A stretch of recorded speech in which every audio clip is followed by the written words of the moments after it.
Hi everyone, happy Friday. It's Denise from Dobby Books. It's been a little while since I posted, I think maybe almost 10 days, if not close to that. And that's simply because last week I wasn't feeling well. I think maybe I overdid it a little bit because I was feeling so much better and I might have overdone it. And I went from not being on any over-the-counter medications for pain to having to go back on them again. So I decided to just rest, focus on resting, gentle walks, getting naps, and I'm better.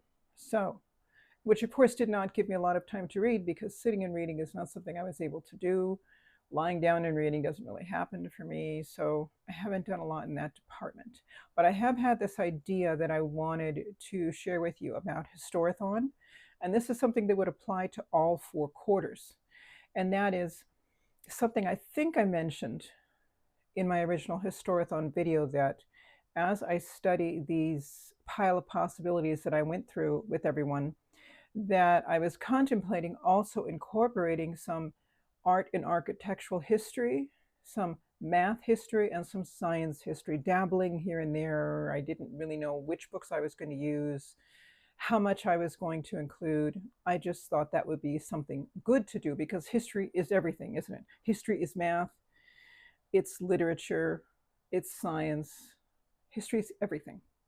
So what I'm going to show you today is some math history books that you may be able to find more affordably on eBay. I purchased mine at full price. I was able to at the time.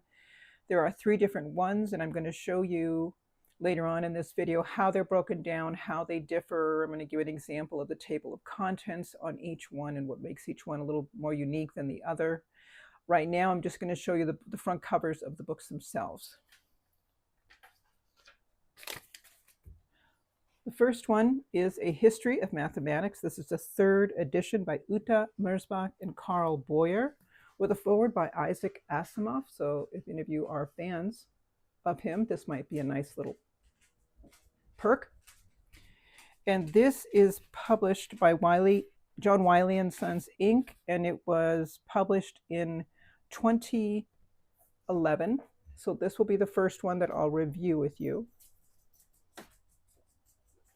The second one is The History of Mathematics, an introduction by David M. Burton, who apparently is a well-known name in the math world. This one is published by McGraw-Hill. So because it's McGraw-Hill, it's an educational press, they tend to cost more. There's no price on here, but I'm pretty sure you're going to find either this edition, which is the 7th edition, or an earlier one for much less on eBay.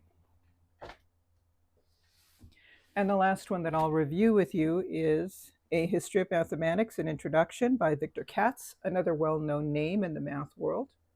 This is the 3rd edition. And this is a Pearson Modern Classic. So again, another educational press publication. No price on here, but you're going to find a more affordable edition, if not this edition, than a prior edition on eBay, I believe. You may even find some of these introductory texts at library sales. I've seen so many of them, and hardly anybody goes to that section, but I think you might get lucky and find some of these math texts at your local Friends of the Library sale. So I hope you enjoy the next part of this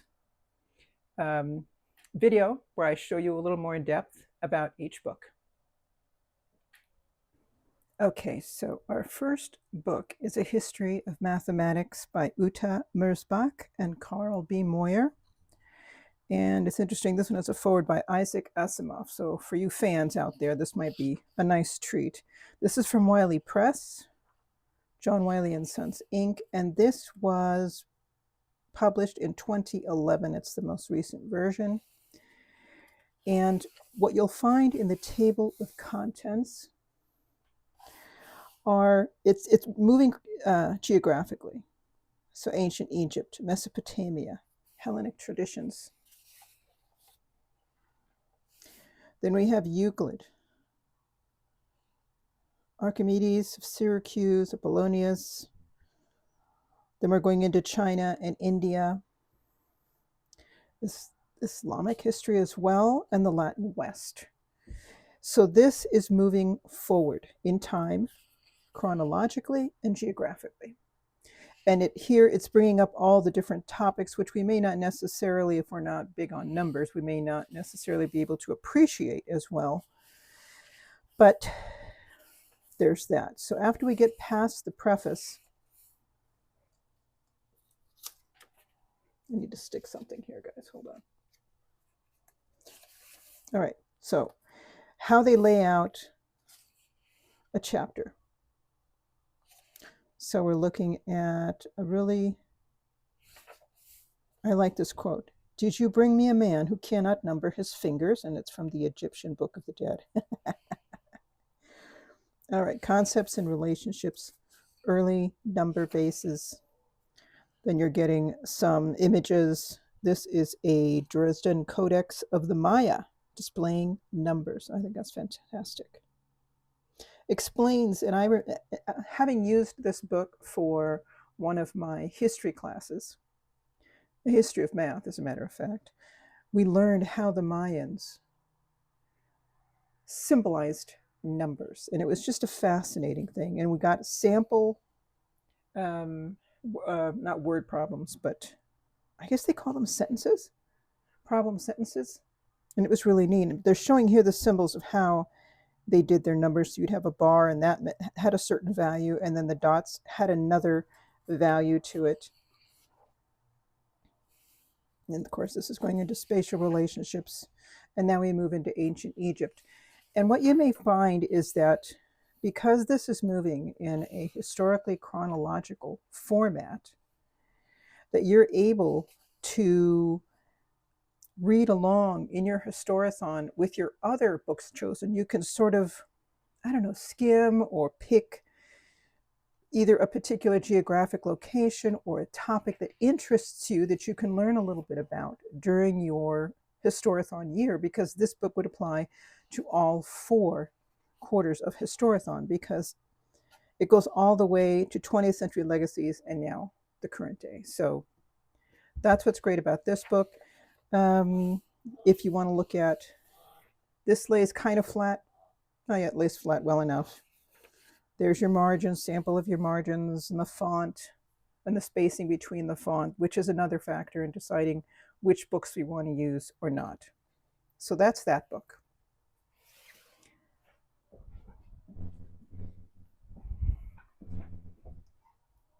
The next book is The History of Mathematics, an Introduction. And this is by David M. Burton. He's apparently a well-known name among math topics. This is by McGraw-Hill, so it's going to be more along the lines of a textbook. They tend to cost an arm and a leg. If I am able to, I want to see if I can find some examples of prices on eBay that you may be able to find this book in. If not the 7th edition, then perhaps earlier editions. What's neat about this book is that on the inside front cover, it gives you a list of names and dates and events. And it starts with the earliest, before the 6th century BC. It moves forward to the classical period, 6th century to the 5th century. And on the back inside cover, and a couple of pages before that, let's do this. It continues on. So now we're in the medieval and Renaissance periods, 6th and 7th century AD. Early modern period, so it's covering 17th and 18th centuries, and then the modern period, 19th and 20th centuries. There's nothing here for, this is the last page, for the 21st century, of course. But I like that. I like being able to just pull a name. Then you can say, well, I want to learn more about Blaise Pascal. What did he do? What did he accomplish?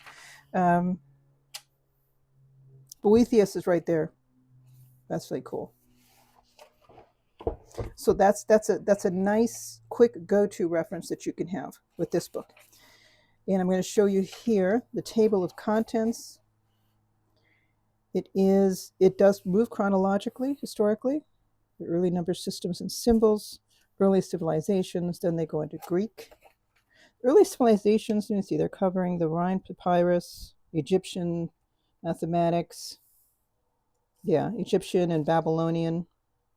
Then the Greek mathematicians.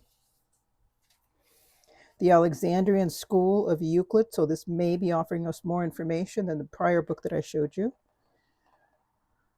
Diophantus. Twilight of Greek Mathematics. The First Awakening. Fibonacci. And the Renaissance of Mathematics. Cardan and Tartaglia. Descartes and Newton. I love how they're incorporating names with the different theories. Then it moves into the development of probability theory, Pascal, Bernoulli, Laplace, unless I'm pronouncing that wrong. So it moves along, as you can see. Now we have 19th century over here, 20th century here.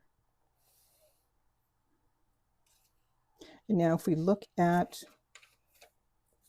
how it's put together, the reviews of Paleolithic wolf bone used for tallying. There you go, that's basic. You see the little, I don't know if you can see the tally marks that are on each one of these bones. These, if I'm not mistaken, are the Mayan number system. So this is 0 for the Mayans. And I believe they were the first civilization to devise a symbol for the number 0. Then you have 1, which is the dot. 2, 3, 4. Then we hit 5, which is a line. It kind of reminds you of the Roman numeral system. And then you have 6, which is a line plus a dot. A line, which is 5 plus 2 is 7. So that's interesting way how they, having studied this when I took the class on math history, I remember this and I found it fascinating. Exchequer tablets. Interesting. So looking at the format on this one, you have, of course, wider pages, wider margins for annotations if you choose to do that. And it has more illustrations than the first book. This was the habitable world according to Herodotus. Interesting. I remember seeing that. And then, of course, now they're going into Narmer. Interesting. I think that's Egyptian. I'm switching out my glasses here. Hold on.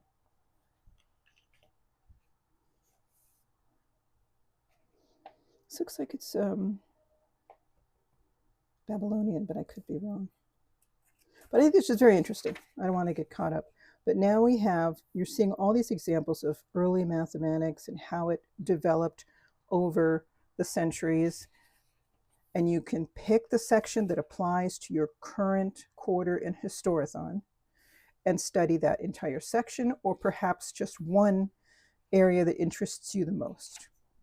So that is an example of this mathematics history book. And each book, I have to add, does have a section at the end of each chapter with sample problems that you can try to work out based on the number system, the mathematical system that's covered in that chapter, which was an interesting little challenge. If you want to go that far, I would encourage you to try it. For me, it was an eye-opener. So that's this book by David Burton, The History of Mathematics, by McGraw-Hill.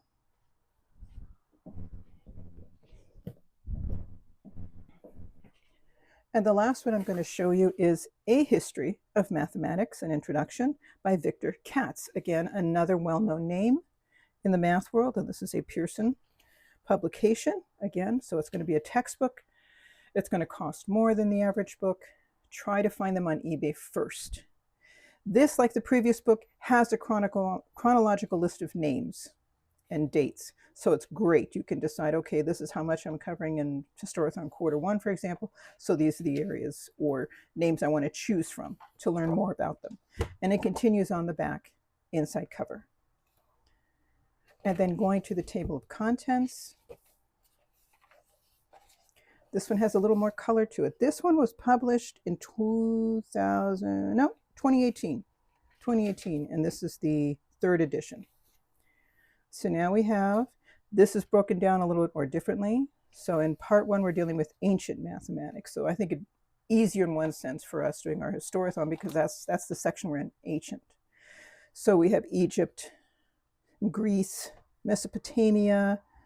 We have Euclid in Greece as well, Archimedes, Apollonius, Hellenistic times, and it finishes off with Greek. Then it goes into medieval mathematics. Here's a wonderful, it's a much easier breakdown, I see. And then early modern. And finally, modern. So this might be easier for some of you to use than the other texts based simply on how it's organized in the table of contents. And if I pick a chapter, I'm going to pick the one here on Mesopotamia. Oh, that's Egypt. All right, Egypt and Mesopotamia. I have a quote here. Accurate reckoning, the entrance into the knowledge of all existing things and all obscure secrets. Introduction to Rind, if I'm pronouncing that correctly. It's a mathematical papyrus. So here they're covering Egypt and Mesopotamia. There's your little intro. You have the small images. Of course, they have the wider margins. You're getting a lot of more visual content as well, maybe about the same as the book just before this one. It covers the early mathematical concept, the how and the why behind it. This one's moving forward then into geometry, a little faster than the book prior to this one, with more images.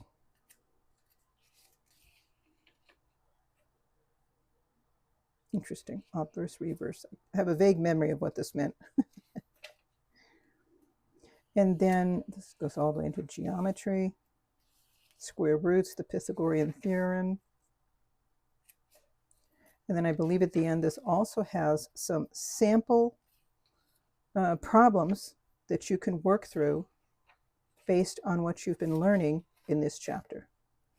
So there's your conclusion, and there are your sample problems that you can work on. And yes, I believe the answers are, if a typical textbook is not going to have answers to every single problem. This one may not be, but yeah, this one has the odds. It has the answers to the odds. So just do the odd problems. So that's this book. So there we go. Of the 3 books, the one by Victor Katz, the next one by David Burton, and the last one by Merzbach and Boyer are histories of mathematics that you may choose to work on partially, adding it into your Historathon studies throughout the year. That way you're expanding your horizons, so to speak. And for those of us who love reading more than we do numbers, it might be a gentle, safe way to step out of our little comfort zone, learn a little something. You don't have to do the problems, but maybe just learning a little background on how math developed or how a particular theory in math developed, and perhaps we may better understand the logic behind it, the reasoning behind it. I think this would be a good thing to do as best we can. All right, that's that, everyone.